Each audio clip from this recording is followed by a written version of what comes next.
Shalom sahabat Jeking dimanapun berada. Puji syukur kita panjatkan kepada Tuhan kita Yesus Kristus.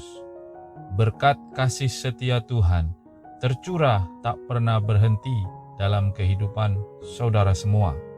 Seperti sungai yang tak pernah kering, terus mengalir seumur hidup kita. Sebelum kita bersama-sama merenungkan firman Tuhan, kami ingin mengucapkan terima kasih untuk yang sudah mendukung channel ini. Tuhan Yesus mengasihi saudara dan menyertai kehidupan saudara. Rencana Tuhan yang sempurna digenapi dalam kehidupan saudara. Bagi yang rindu untuk merenungkan firman Tuhan setiap hari dan didoakan sebelum memulai aktivitas kita setiap hari, silahkan tekan tulisan subscribe di kanan bawah yang masih berwarna merah. Setelah itu tekan tombol loncengnya agar selalu mendapat notifikasi video terbaru. Dan jangan lupa untuk share video renungan ini ke semua media sosial saudara agar semakin banyak orang yang diberkati oleh renungan firman singkat ini. Renungan singkat pada hari ini berjudul Pahlawan itu bernama Kasih. Saat seluruh Israel mendengar keputusan yang diberikan oleh raja, mereka segan kepada raja, sebab mereka melihat bahwa hikmat Allah ada di dalam dirinya untuk melaksanakan keadilan. Raja-Raja 3 ayat 28.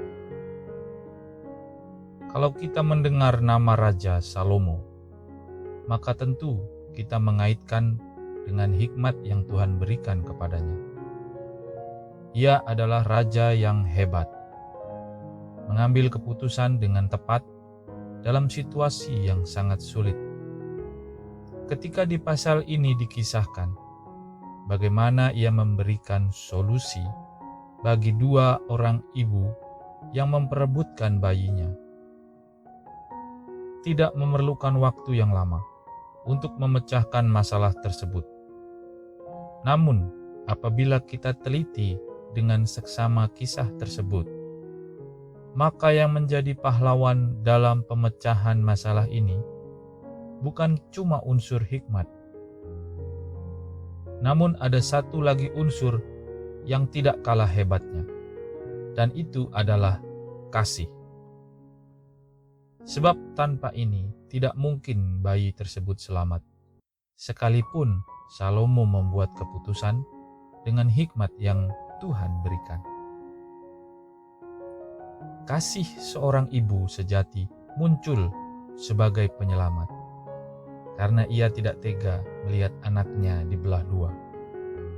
Kasih seorang ibu tidak ingin membiarkan anaknya tewas, bahkan dia rela berkorban kehilangan anaknya untuk keselamatan bayi tersebut. Disinilah kita melihat bagaimana akhirnya kasih unggul menghadapi kecurangan, kasih unggul menghadapi ketidakmampuan, dan ketika berada pada ujung keputusasaan. Namun kasih tidak pernah menyerah dengan keadaan. Kasih tidak berhenti untuk membela seorang yang sangat dikasihinya. Kasih pasti menang meskipun kelihatan tidak berdaya. Yesus di kayu salib membuktikan keunggulan kasih. Allah tidak menghukum manusia meskipun ia pantas melakukannya. Ia dapat saja menghancurkan bumi ini dalam hitungan 1-3. Namun, ia lebih memilih memberikan Yesus anaknya sebagai pengganti manusia yang berdosa. Atas dasar apakah ini? Ya, kasih. Ketika Yesus bangkit dari kematian, maka maut dikalahkan, dan kasih muncul sebagai pemenang. Kasih pasti menang, makanya kita diperintahkan untuk hidup di dalam kasih. Sebab inilah kunci untuk menang.